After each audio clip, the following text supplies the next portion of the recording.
Shalom lekulam and welcome to our lesson for our preparation for Rosh Hashanah. In this lesson, we're gonna go over a lot of information.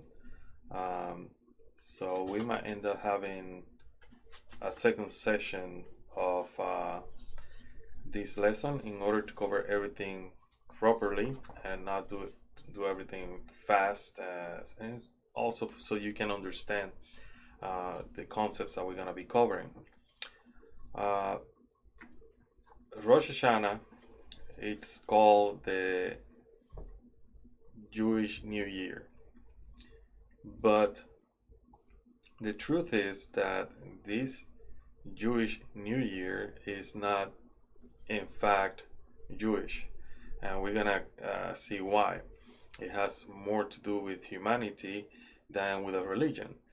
And the good thing is that if it wasn't because of the Jewish traditions and the Jewish religion itself, we probably wouldn't know about this holiday at all.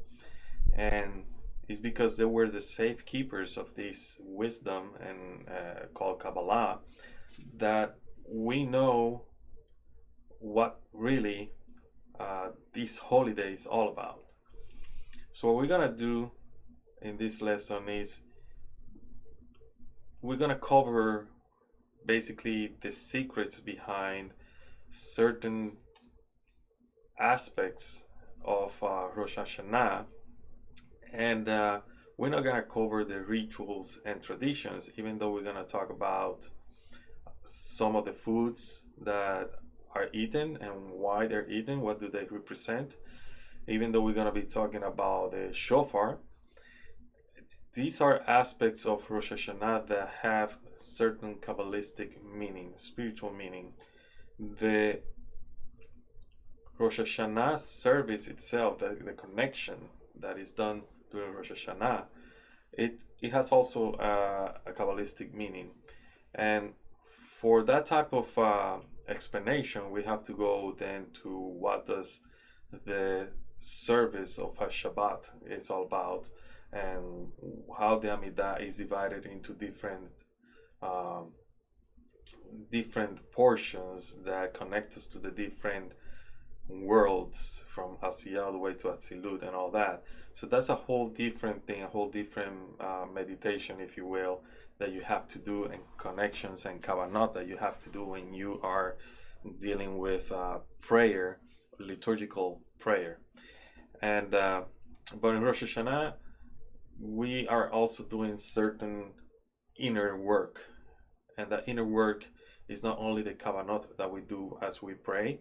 It's not only about the slichot or this asking for forgiveness that we do before Rosh Hashanah in the month of Elul, which Elul, the month of Elul itself stands for Anile Dodi Vedodi, I am my beloved and my beloved is mine, meaning that the Creator is trying to draw us closer to Him through the aspect of love. And through that aspect of love, basically love covers all blemishes, right? So even though there's judgment, the Creator is trying to bring us closer and to help us connect to the light. And we're gonna see that in Rosh Hashanah, because Rosh Hashanah is the day that those gates are open for us, so we can tap into the light, so we can connect to that essential force called the Garden of Eden, Gan Eden, and how we can, from that moment that we're connecting, bring down certain packages of forces, packages of light that will help us deal with the energies of judgment during the next year, and how we can use these packages of light to sweeten that judgment and to also manifest in our lives certain aspects that are needed in order for us to advance spiritually. And therefore, after we know how to deal with these situations in our life and how to use the packages of light that we're drawing down to us properly, we will be able to manifest physically as well certain things that we want in life. So you're gonna hear people in Rosh Hashanah asking for good things for the next year and all that. Some Kabbalists say that asking is from the side of deficiencies. You shouldn't be asked. You should be grateful for what is given to you instead of asking. But what we do is a request. We're not asking the Creator. We request from the Creator packages of light, packages of energy. So these forces, cosmical forces, or spiritual forces that are there and these and are from the side of judgment, can be somehow manipulated with the forces of mercy that we are attracting and tapping into during this day. So let's talk about Rosh Hashanah and what does this day actually stand for, and where do we know that this day was supposed to be basically celebrated for not only within the people of Israel, but also hopefully in the future by the whole humanity. And you guys are going to see why this is a day that has to do with all humanity, not only with the people that are studying Kabbalah or the people that are following the Jewish religion. So Rosh Hashanah is celebrated on the first day of the month of Tishrei. And the month of Tishrei falls basically after the month of Elul, which is the month that probably we are, if you're looking at this before Rosh Hashanah. And during this month, what we do is certain prayers that are called Selichot. And the Selichot actually are prayers that we're asking for forgiveness. We're asking for basically cancellation of all these judgment that we have created somehow during the previous year. So when we arrive to the new year, we arrive with a different mindset, with a different corrected consciousness, if you will. So Rosh Hashanah, okay? Rosh Hashanah, let me go to the slide, and is actually, see if I can do the laser pointer, that way it will be easier. Okay, so Rosh Hashanah is also called Yom Teruah, and where do we have, the day of Yom Teruah, which is basically the day of the blasting of the shofar blast? We have it from Leviticus chapter 23, verse 24. Where it says, speak to the children of Israel, saying, on the 7th month, that is the month of Tishri, counting from the month of Nisan, which is the month where the Israelites came out of Egypt, you count from that month all the way to Tishri, that's the 7th month. So it's basically saying the 7th month after the time that the Israelites came out of Egypt.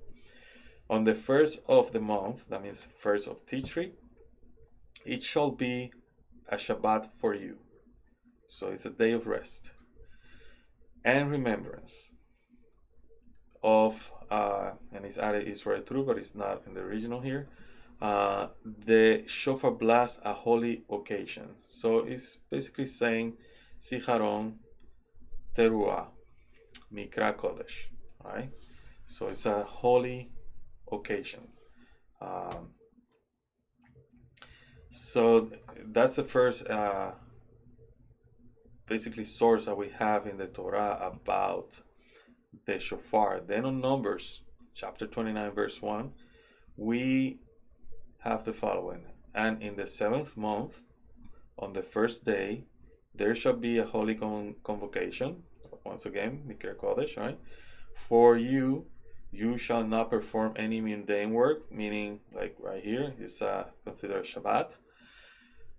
And it shall be a day of shofar sounding for you. So this will be basically Yom Teruah, basically. for everybody. So this is where we get the name Yom Teruah, which is the day of the shofar blasting. So these are the sources in the Torah where we have that. There's also another source in the book of Jeremiah, but we're not going to go into that one because it's not in flow with what we want to go here. Okay, so Rosh Hashanah. So Rosh Hashanah, if we take the words themselves apart, like Rosh and Hashanah. So Rosh basically means head, right? And Hashanah comes from Shinui, which means change, but Hashanah means the year. So it's head of the year. And if it is the head of the year, why is the head of the year on the 7th month, right? And not on Nisan. Nisan should be the head of the year. It should be the, what we call the new year of for this type of thing. And the reason is, that you're gonna find, if you're studying the convocations of Israel and the holidays, you're gonna find that there are many different New Years. You're gonna find the New Year, which is in Nisan, which is the first of Nisan. You're gonna find the Rosh Hashanah, which is the head of the years, and you're gonna find other Rosh Hashanah from the trees, which is a holiday that we celebrate. As Kabbalists, actually, we celebrate, that it's a like type of Seder, celebrating the awakening of the trees. But even though we use the symbolism of the trees, we eat fruits from Israel and all that kind of stuff, the real symbolism behind it is the tree of life, right? And the fruits, which means, those things that we have corrected and that will help us basically in our future advancement towards spirituality. So what are we celebrating? They say that we're celebrating the birth of Adam Harishon, and also the fall. So you're gonna say, so we're celebrating the birth of that day, but also the fall, and you're gonna see later as we go through this why we are celebrating this as a birthday party for Adam Harishon, but then also, a kind of shame party for Adam Harishon because of what he did, with the sin and all that. So it's a day of judgment. It's a day of judgment in the sense, that according to tradition, we on that day stand before a judge. And when we stand before that judge, there's certain forces that appear and somehow accuse us of the things that we should have done and we didn't do properly. And we need to find a way to ask for forgiveness that day and sweeten that judgment. And that is not only for those of us that celebrate this day in a religious sense or spiritual sense. This includes the whole humanity. It's not only, like I said, for the Jewish people and those who practice Judaism. This is for the whole humanity. It's just and something that you need to understand is, if this knowledge of what you're receiving today is right now, you're listening to this, is because you have somehow been chosen to hear this information so you can do a better connection with the Creator. Somehow you have a different mindset, a different, I would say, consciousness than the rest of humanity. So you live probably less unconscious than everybody else. These forces of judgment will affect everybody. But it's not the same to know that a hurricane is coming and you need to be prepared than a person that doesn't even know that the hurricane is coming and he or she doesn't even prepare. So this is the way that you should see Rosh Hashanah. You know that it's gonna be a new year, and this new year is gonna be affected by the forces of Din, the forces of judgment. But if you're ready for it, if you have all the packages that you need, if you have all these tools, an instrument that you need in order to deal with these forces of Din, you will be fine. Fine in the sense that emotionally and mentally, you will not be basically affected. You will be doing well, if you will. So, what do we have in Rosh Hashanah? Like I said, Rosh Hashanah is a day of judgment, but it's also a day of opportunities. In Rosh Hashanah, we have the power of the first hay. Basically, the first hay is Binah, and it's the Binah, the mother, right? The all-giving mother, the mother that wants to bestow, right? In Rosh Hashanah, we have that power of the first hay, of the name Yod-Heh-Vav-Heh, and it is at our disposition. The gates are open for us to tap into that energy. But there's a job, there's work that needs to be done, and that job is basically internal, but we're not doing it for us. So when I say it's for us to tap into this energy and for us to mitigate somehow the forces of judgment, the forces of Din, we're not doing it for ourselves. This is not for self salvation, if you will. This is more for the whole humanity. So whatever you do, whatever you are right now learning in these lessons, you have to look at it in a different point of view. You might have learned it from other Kabbalah teachers, from other organizations, in which they will teach you that you do this for yourself. Not really.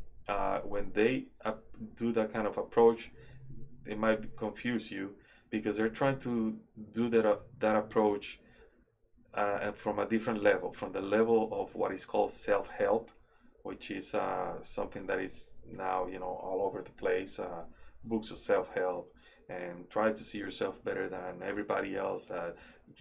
Be yourself. Don't mind what other things and all that. It's mostly about you, and try to deal with your mental health from a different perspective than the psychologists or other mental health professionals.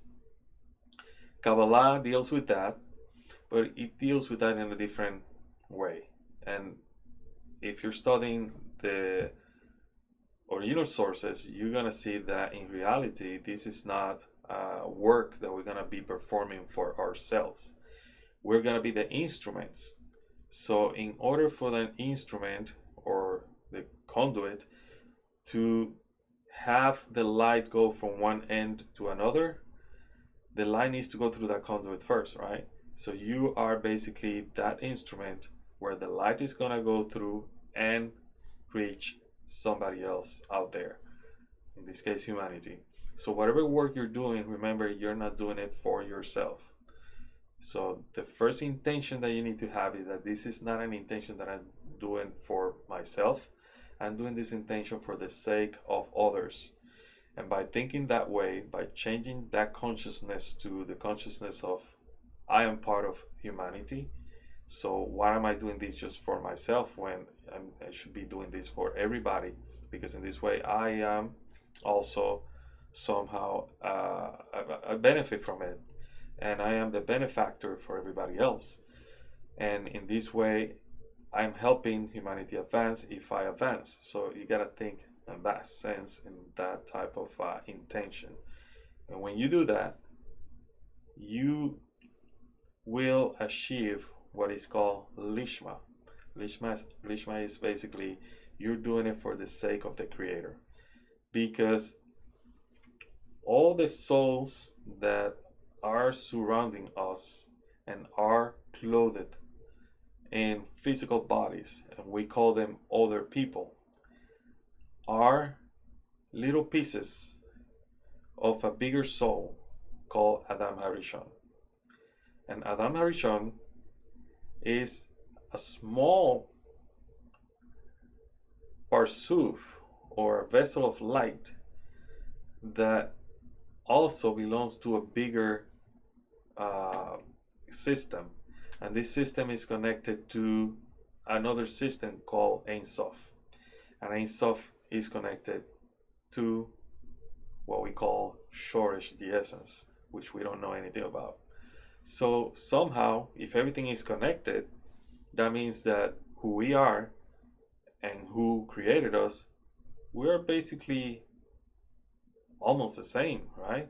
So by loving others, by helping others advance spiritually, by me helping myself advance spiritually, and with the intention basically to help others advance as well, by me changing inside, by me connecting somehow with that source in order to share with others, I am also loving the Creator, because I'm doing it for the sake of others. I'm also doing it for the sake of the Creator.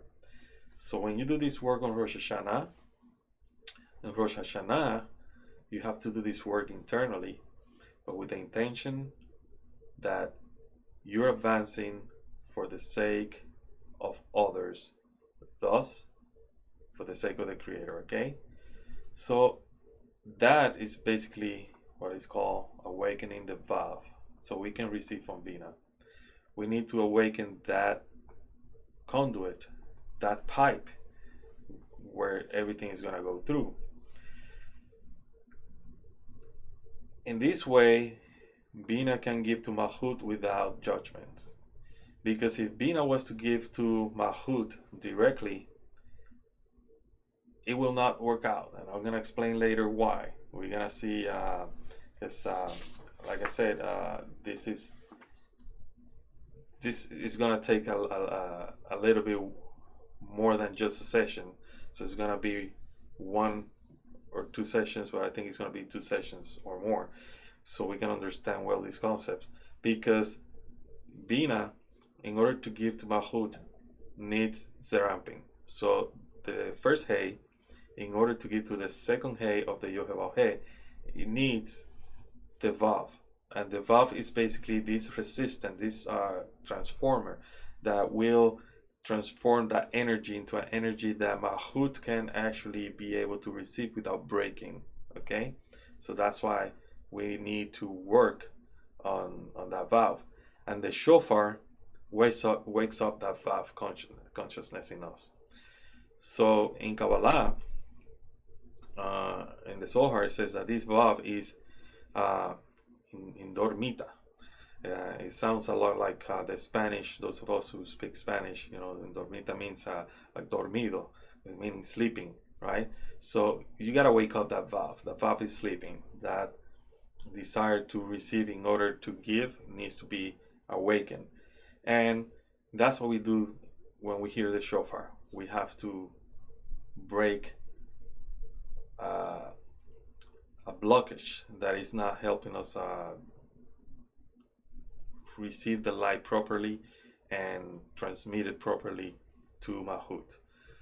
So the shofar breaks the blockages in Yesod by correcting it with 101 blasts. So in Rosh Hashanah, like I mentioned, we have to think about tapping into the forces of Bina, the first Hey. So Bina wants to give to Malchut. The light descends through the 6 Sefirot of Seramping in the Tree of Life. And then somehow, because of our egoistic ways and our egoistic behavior, specifically the behavior relating to the Brit, to their circumcision, and to put it in adult language, anything that has to do with sex used in the wrong way, there's a blockage in Yesod, because Yesod has to do with that, with the Brit, with the circumcision, with the what is called reproductive organs in humans. And this includes, just because I'm mentioning circumcision doesn't mean, this is only the males. It applies to the females as well. Yesod is the Sefirot that connects the male and the female somehow. And it's a Sephirah that will inseminate Malchut with the light that came from Bina.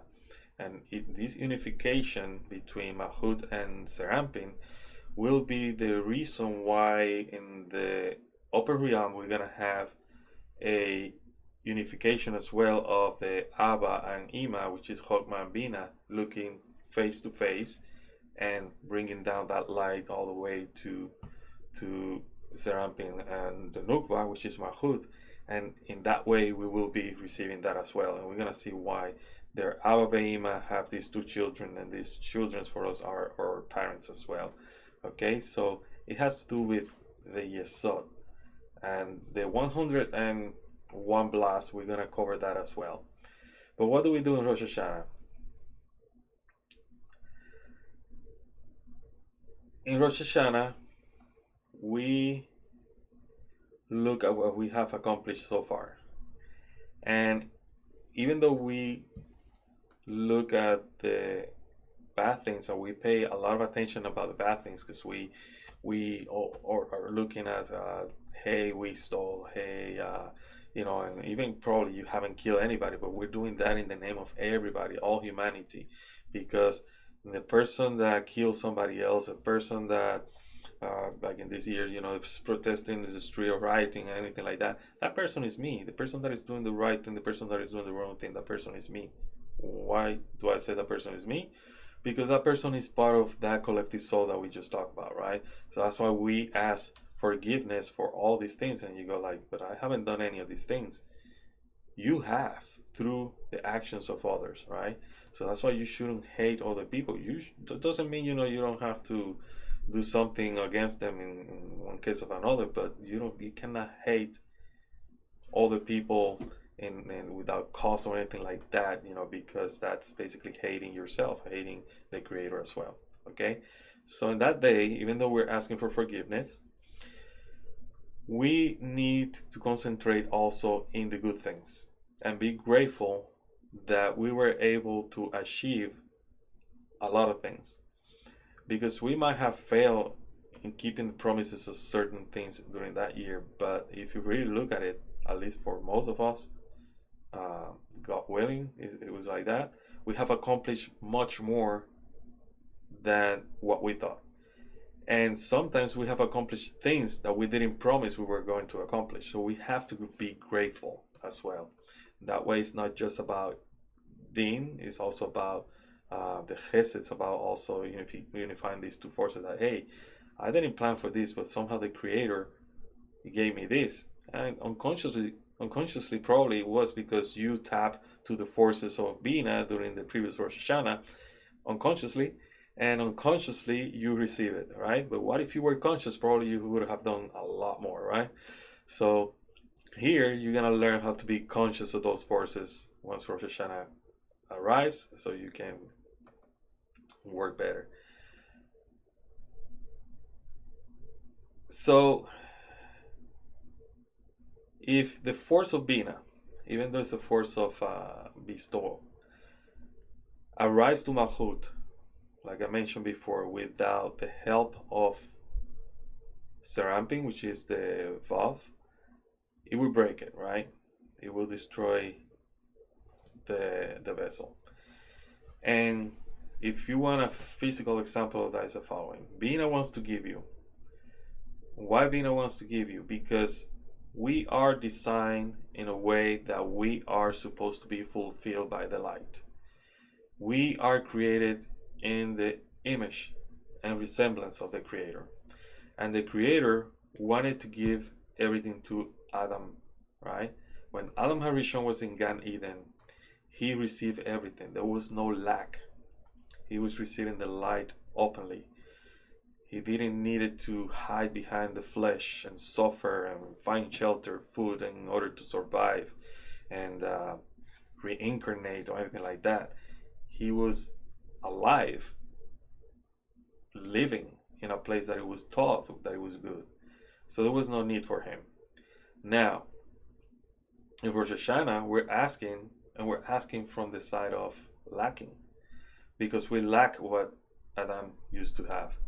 But the first thing that we need to be conscious about is that we're lacking the consciousness of Adam. And in this day of Rosh Hashanah, we need to tap into the consciousness of Adam. And how do we tap into the consciousness of Adam? We're going to talk about that later. But to give you a preview is Adam, he had basically this knowledge of everything. He could see the whole world from one end to the other. He had all the knowledge. Right now, the knowledge of Adam broke into pieces, so certain things that I don't know, somebody else will know, but I will not know them. And the only way I can acquire that knowledge probably is talking to that person, but I may not be a doctor on medicine, right? I know medicine exists, but I may not be the doctor in medicine. However, the doctor in medicine may know medicine, but he may not know anything about Kabbalistic approach to illnesses and things like that. So all the knowledge, we don't have it because we don't have the mind of Adam Harishon, where all this knowledge was contained into one collective soul, right? And around that time, it wasn't many souls; it was one soul, right? So that's the first thing that we need to understand, that on Rosh Hashanah we need to tap into that Adam consciousness. So how do we tap into Adam consciousness? Because Bina is Gan Eden. That's where Adam used to reside. So in order to tap to that consciousness, we need to work in the Vav. And like I mentioned, the Vav is endormita, which means sleeping, right? So we need to wake it up. And the Vav is the consciousness that the Creator gave to Adam. And this consciousness is a consciousness that is in what? In His image and resemblance, right?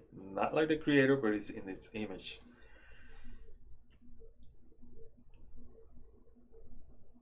So, in this way, we will help Mahut. And Mahut is basically the Shekhinah, the feminine soul, the feminine part that needs to unite with the Hakadosh Baruch Hu, Zerampin. We help the Shekhinah receive that light and somehow be out of exile, because right now it's in exile. It's in exile. Why? Because there's no connection with Serampin, because there's a blockage in Yesod. And we need to make sure that we unblock Yesod so we can have this connection between the two. So during this day of Rosh Hashanah, we have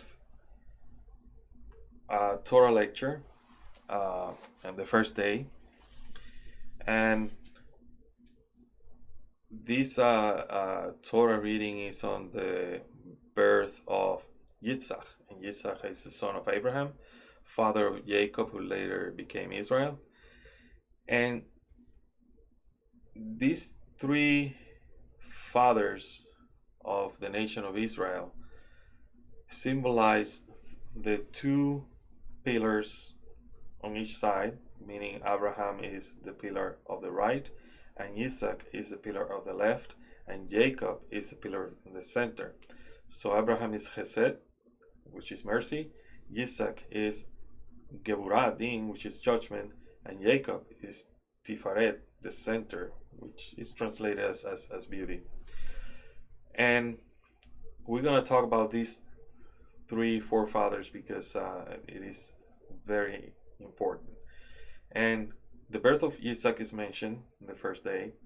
Then on the second day, we talk about the Akedah. The Akedah is the binding of Isaac. And why do we talk about the birth of Isaac and then the Akedah? Like I mentioned before, this is a day of judgment. So it's a day where the forces of Isaac, who is Geburah, are out there, right? And then with the Akedah, when it's read, what's happening is the following. Abraham took Isaac by request of the Creator, went over a mountain, prepare a sacrifice.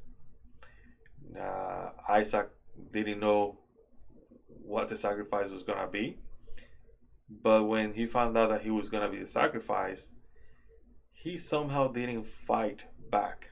He willfully participated. And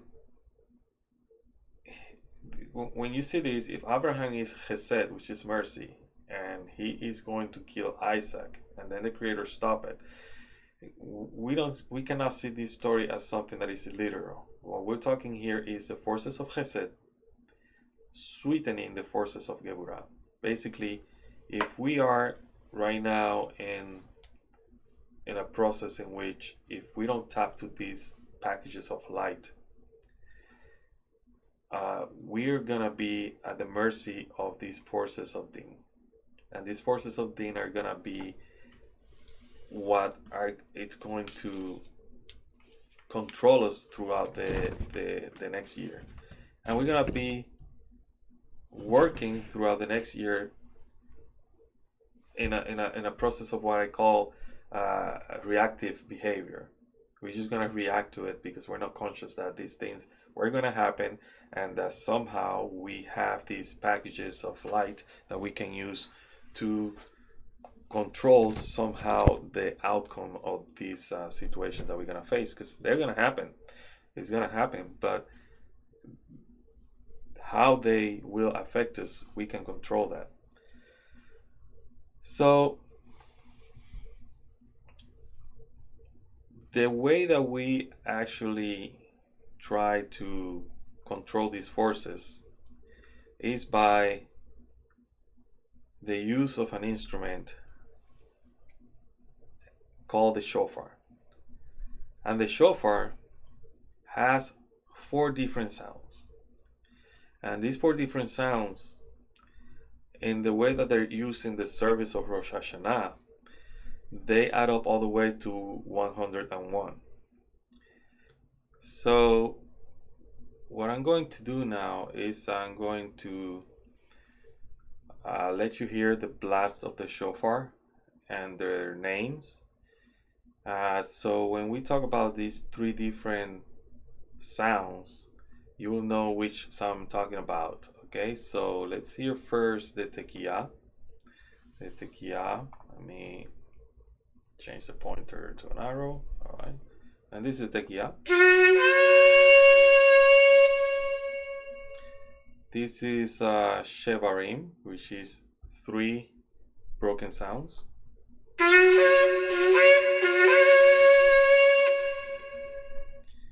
And then we're gonna have the teruah, which is 9 broken sounds.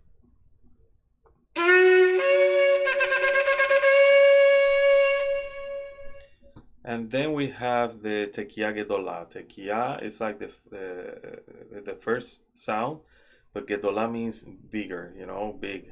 So this is longer than the first one.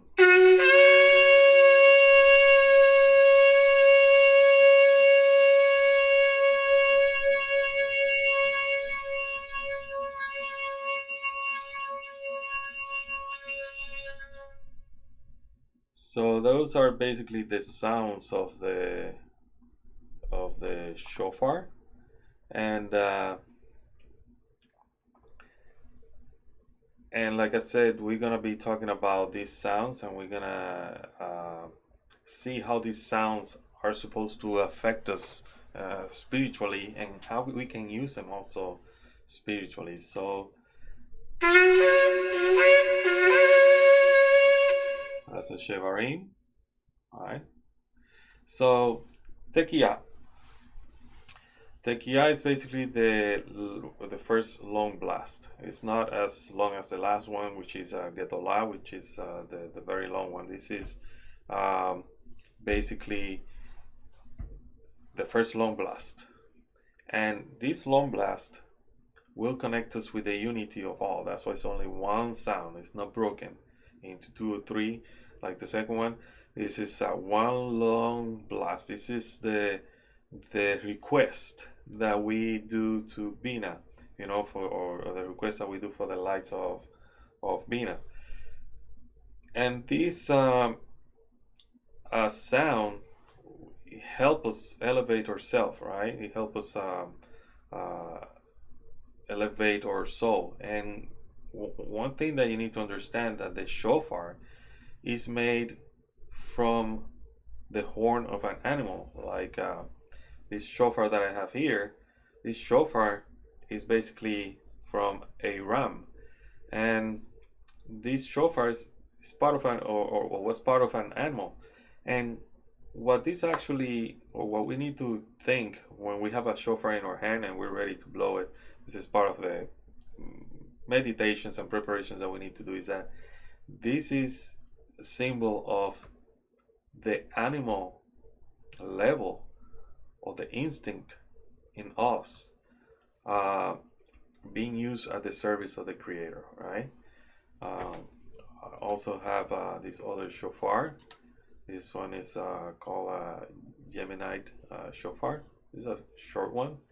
There are longer ones than this one, but these are basically horns that used to belong to animals. So when you have a shofar and you're blowing the shofar, make sure you have that in your mind, that the meaning is to use these instinctual forces in us and raise them all the way towards spirituality, towards our goals, towards our spiritual goal, to achieve something. So the first sound, let's go back to the tekiah, connects us with the unity of all. It is basically a request for the light of Bina. And this is the sound that connects us with the forces of Chesed, the forces of Abraham, okay? So one thing that you need to understand, that Chesed is the Sephirah, that when we're talking about corrections, everything starts with the Chesed in order to correct, right? The first day of creation is Chesed. So think about Abraham, the starting of human correction after the sin of Adam, or as we're gonna see later,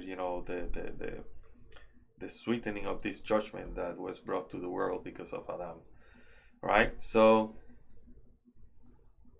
the second Shevarim, which is the three broken sounds, they break the judgment, and this sound, or these sounds, they belong to the forces of Yitzhak. Yitzhak, like I mentioned before, is Geburah, Din, judgment. So these sounds are basically breaking the judgment. Why? Because when we are doing this request, we will find somehow some kind of opposite force that will not let us try to achieve our goal. So what this sound does is it breaks those forces of judgment, right? So think that when you're blowing the shofar, this three blast basically means we are using the right and left forces, and we are combining them into one force, which is the middle column, okay? And that's what we're doing. We are breaking that judgment, sweetening the judgment, binding the Isaac, and then joining it to the center column, okay? Then teruah, which is the 9 staccato notes, the 9 broken notes. It's basically the three sounds, original sounds from the Shevarim, but now these three sounds are cut into three pieces as well. So we have 9, right? And this transforms the din, or judgment, into chesed.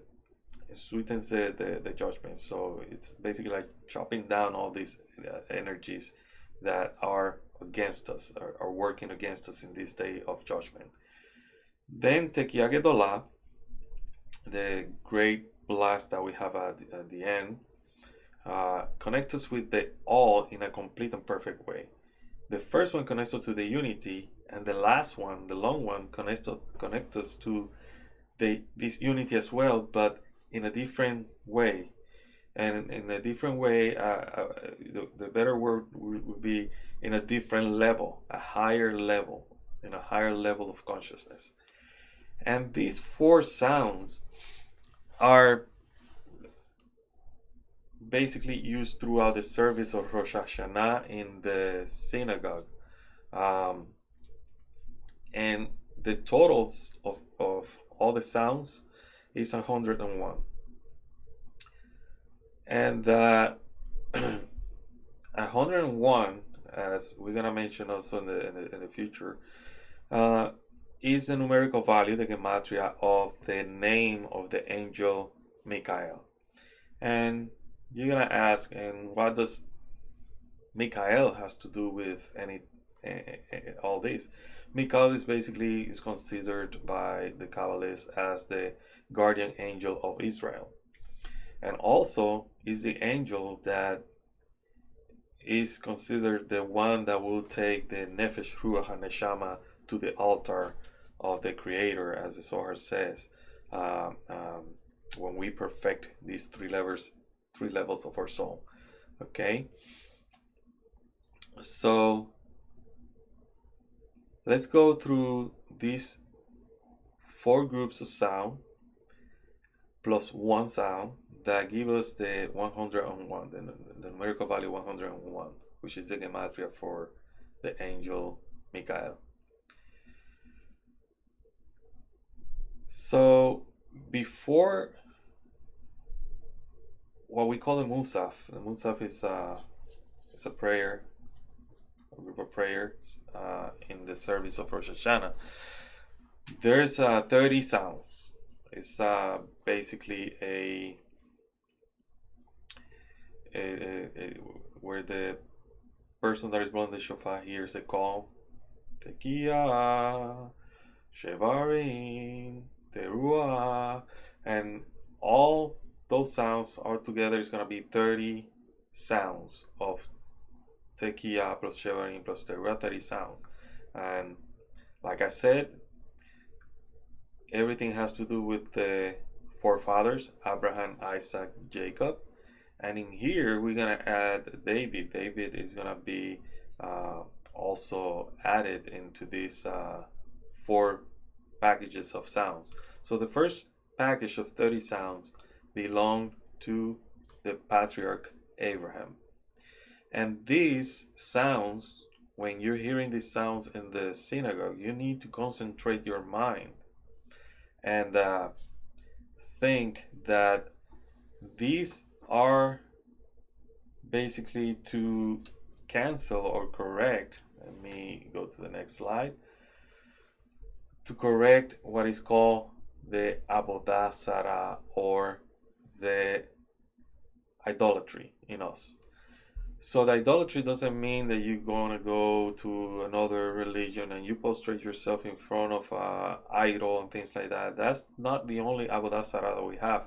We have Avodah Zarah when it comes to our egoistic nature, where we become the center of the universe and not part of the universe. When we're in the center of the circle instead of being part of that infinite circle, right?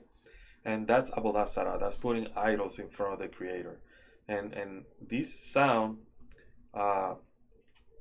these 30 blasts, before the Musaf, this is what they do. They connect us with these forces of Chesed and help us correct the Avodah Zarah. Then during the Musaf, we have 30 sound, 30 more blasts, and these belong to the patriarch Yitzhak. And this is to correct the sexual misconduct. And the sexual misconduct have to do, like I mentioned before, with the Brit, with this situation that we find ourselves in, which there's misuse of the forces of Yesod. And the forces of Yesod are basically related to not only the sex, it's not only related to that, it's also related to what is called Parnasa. Remember, Yesod is basically the patriarch that goes into Yesod. It's basically Joseph, Tzaddik. That's why it's called Joseph the Tzaddik, because it's Yesod. Yosef was able to control that sexual energy and elevate himself in a way that he brought down uh, uh, basically food down to Egypt, which was a place that was full of egoism. And and in our lives that we need to do the same thing, because in that way we're not poor, so therefore it has to do with the money as well, right? Money and power done correctly, or used correctly. And because if it's used incorrectly, it brings wars. So it has to do with all these things. So this last is very important, because the forces of judgment are there, and the forces of judgment, which are also restriction, are blocking that faucet of light called Yesod, which is very important sephira, because it's that last sephira, the six sephirot of Serampin, that becomes a conduit to inseminate Malchut with the light of Bina, the lights of Gan Eden. Then there's a repetition of prayers and Amidah, and there are 30 more blasts, and those blasts correspond to Jacob, and this is to correct causing pain in others. So whenever you were supposed to do something in life by your own effort, and you use somebody else's idea, or you embarrass someone, or you made an animal, even that counts, if you made an animal suffer, if you knew that you could ease the pain of a human being by donating food or giving money to this person, you don't do that, you're causing pain into others. Most of the time, we as human beings cause more pains to the close people to us, like family members and friends, than to other people. And this is something that is corrected through those 30 blasts. So it's very important to know that these blasts are basically there to make us conscious of our actions against others. Okay? Then the blast prior to that, the ones from Isaac, is to makes us conscious of the use of our creativity and procreation forces, right? And the ones prior to that, which is the one from Abraham, is to make us conscious of who we are putting first in our priorities, right? Are we putting the Creator, or we're putting ourselves, right? Then after that we have 10 blast, which is a fourth group of sounds, and these are 10 blasts, the Kaddish, and they belong to David. And this is to correct the Lashon Hara, because the Lashon Hara is, as they say, a sword of a double-edged sword, and Lashon Hara is the reason why we have a lot of the troubles that we have in today's date. Lashon Hara divides people. Lashon Hara brings famine and pestilence. So if we're right now, we're suffering from a pandemic, as I'm speaking, in this video, and this is a result of Lashon Hara. The whole world is being participating in Lashon Hara, right, left, talking bad about each other, forgetting about those in the middle, those powerful. When I say powerful, I don't mean people with money. I mean people with money, but also people with power. And to have power, you don't have to have money, right? People with power, with positions in certain groups, talking bad about other people, or inciting violence and things like that with the words. That's Lashon Hara, and that brings also, like I said, famine and pestilence. So these 10 blasts will help us with that. And at the end of these lessons, what you're gonna see is how these forces are gonna be working. So take notes as we're going through this lesson, because at the end you're gonna see through a graph, that I made, to make things easier for you to imagine in your brain, what's going on. You'll see that these things this is how things are working. This is how things are moving in spirituality as I'm hearing these sounds, right? Then the final blast is the Tekiah Gedolah, right? And the Tekiah Gedolah is the one that makes the 101 sound, and that is equal to Michael. Basically, Michael delivers this this service, or this sacrifice, if you will, to the altar of the Creator. Okay, so 30 blast in the first one, 30 blast in the second one, that's 60. 30 blast on the third package, that's 90. Then the 10 blast, that's 100, and the last blast, which is the Tekiah Gedolah, equals 101, which is the gematria for Michael. And these sounds are the ones that are going to help awaken the Vav. And as they awaken the Vav, they're going to, because of the 101 sounds, they're going to also bring Gedulah. Gedulah is like mercy in the world. So let's talk about the meals, right? And then with this first part is basically an introduction of what you're gonna have in the second part. The second part of these lessons it's going to be more in depth. So make sure you have taken notes. Make sure you have understood well the concepts that we're talking here. I've been trying to put them in a very easy way to understand, but I can go much deeper than that, and we will go deeper in the second part, in which we're going to talk about certain forces, and we're going to have names of the forces, and you're going to see them 500 years ago, like, now I see what's going on out there. What kind of forces are we literally fighting against?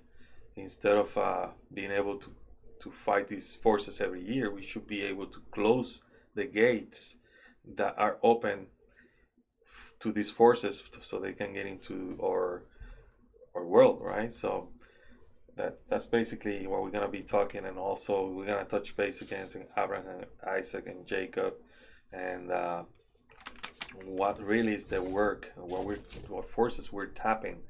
And we're going to have some a lot of secrets revealed, like how to connect and using some names of God, how to connect using one of the 72 names of God, also the 42 names of God, the Anabekoa as well, and some Kabbanots, the Kabbalah that we need to have when we're blowing the shofar for others. And if another person is blowing the shofar for you, what kavanah you need to have, because, sometimes, or most of the times, the person that is blowing the shofar in the synagogue, the person has no idea of what type of spiritual work they need to do. And it's not their fault. And a lot of the synagogues that don't teach Kabbalah, these are not mentioned. And just, if you know how to blow the shofar really well, you're the person chosen to blow the shofar, right? But in reality, it's something that is very deep. You gotta have the proper intention, and we're gonna talk about that in the second installation of our lessons to prepare ourselves for Rosh Hashanah, right? So let's talk a little bit, about the foods that we eat, the symbolism behind these foods, and some of the foods differ, depending on the from the tradition that you come. If you are from the Ashkenazi tradition, or if you're from the Sephardic tradition, you do certain things certain way, but still, the symbolism is still the same. For example, uh, I basically follow the Sephardic tradition. So we use around challah. You might find in other families that don't follow the Sephardic tradition that use a regular challah for that holiday, right?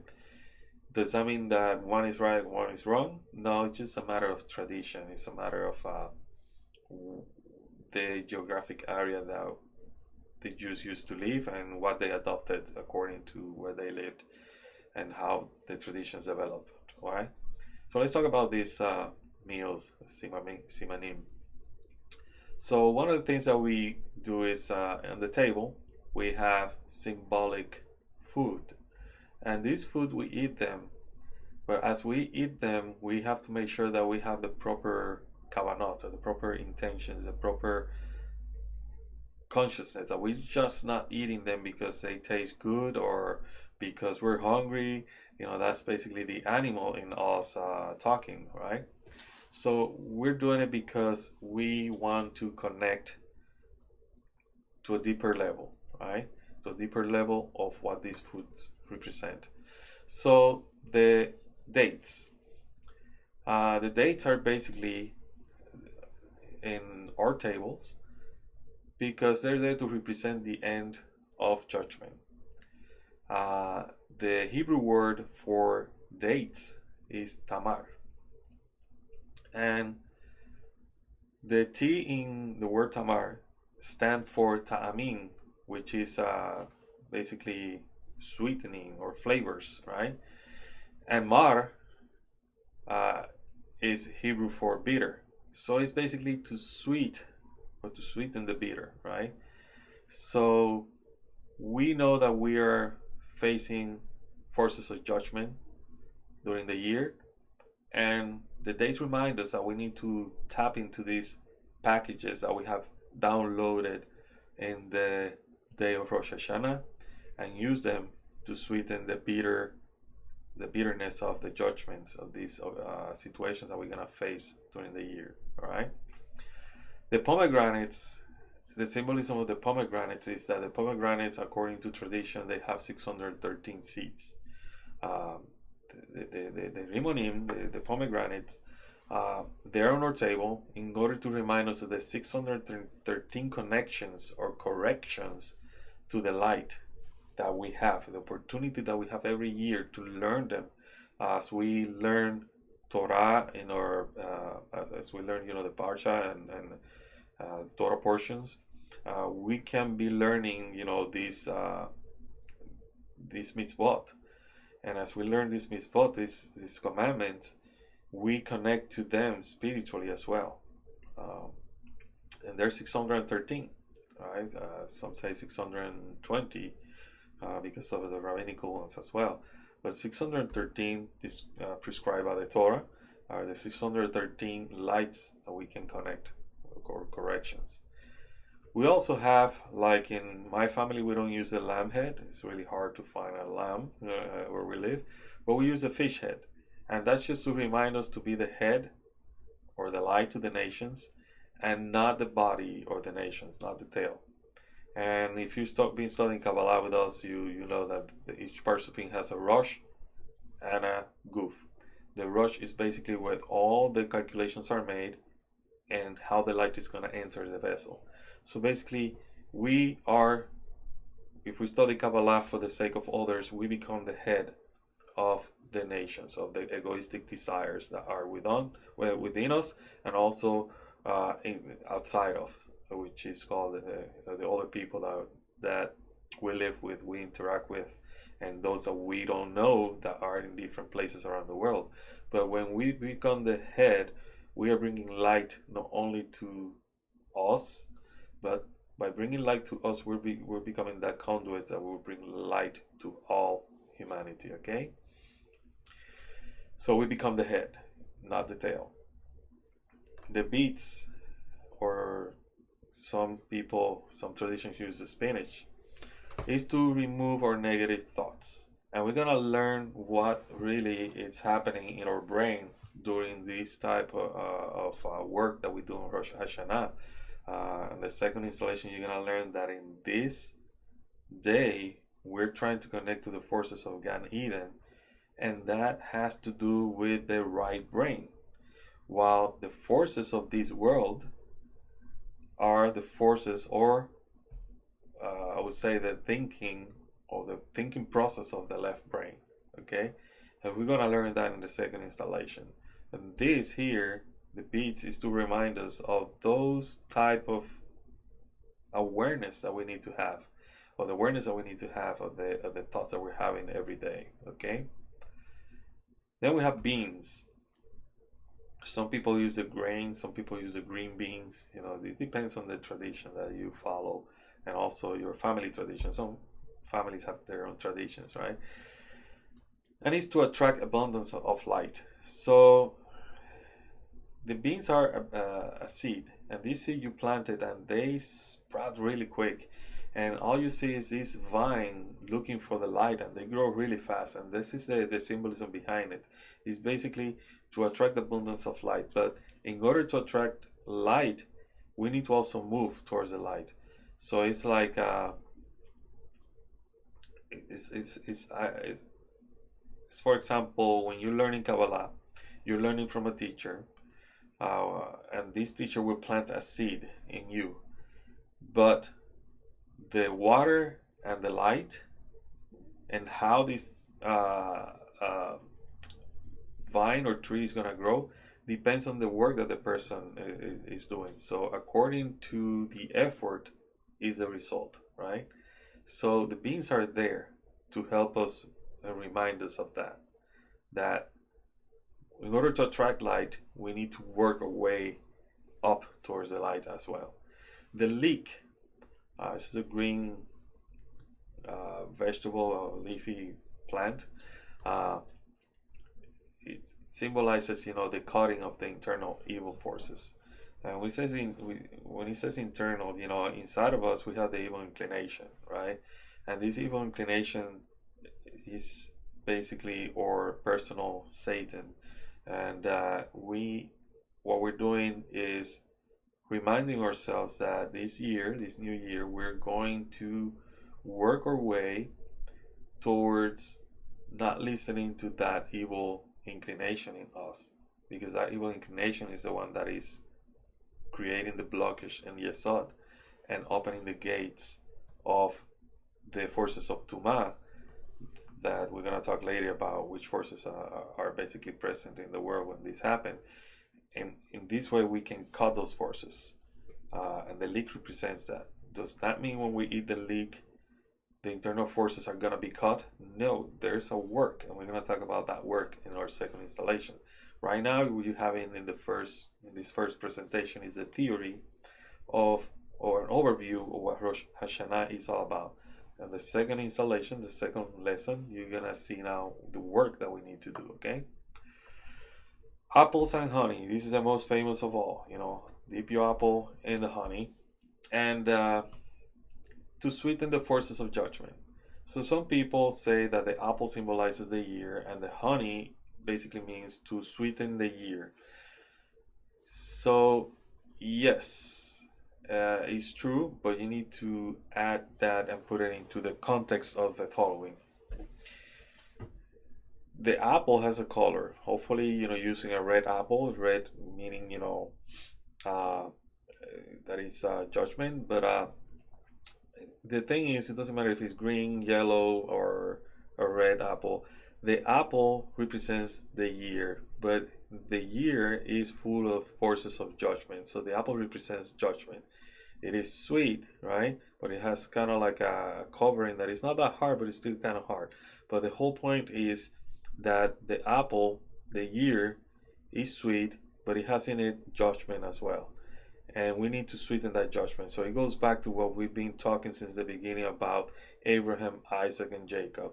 The Chesed sweetening the Geburah, and basically balancing it with Tifaret, right? The left and right column balancing themselves into the center column.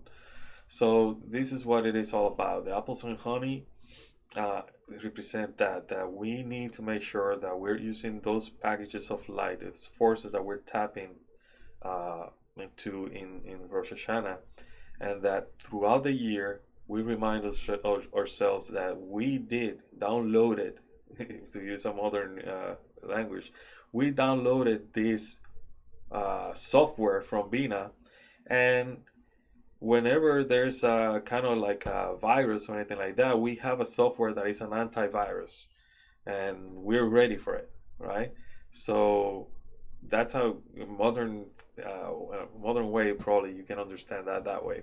So we're downloading this software from above that will help us whenever we're doing our work. That if there's a virus or anything like that, it will get rid of that virus, and we will continue doing our work. Okay. So in the second installation, uh, we're going to talk about why some people say that Rosh Hashanah is not the birthday but the fall of Adam. And there's some Kabbalists that say, that in reality it's not the birthday but the fall of Adam. And we're going to see why both of them are right, because we're going to be having a source that will tell you that in reality we're talking about the same day, different hours. He was born, and the same day he fell. Okay. So, and then we're going to talk about all this work that we need to do and the tools that you can use, not only the shofar but also names of God and Kabbalah. Okay, so hopefully this has helped you understand a little bit of what Rosh Hashanah is all about. There's much more we can talk about Rosh Hashanah, and it will last probably 5 hours. But we're trying to do our best here, to make this simple. Write your questions, send them, through our website, or contact page, or if you have any question and you are part of the Facebook group, Receiving the Upper Light Kabbalah Study Group, put your question there as well if you think everybody can benefit from the answer to that question.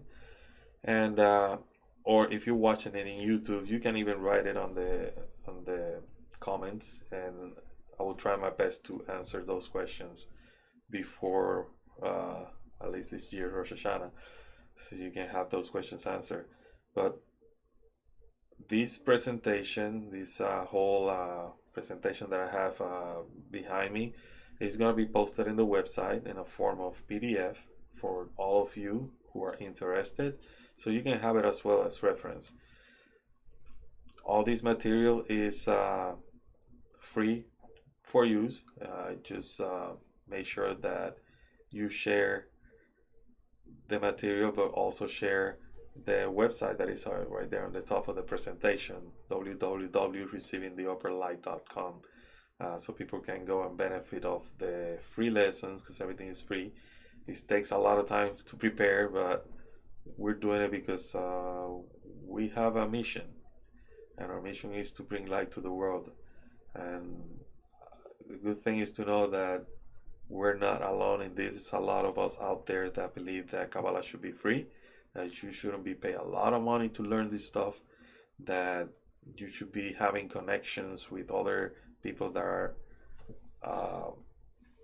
interested in Kabbalah, and they really want to learn Kabbalah in a genuine way, but they cannot afford it.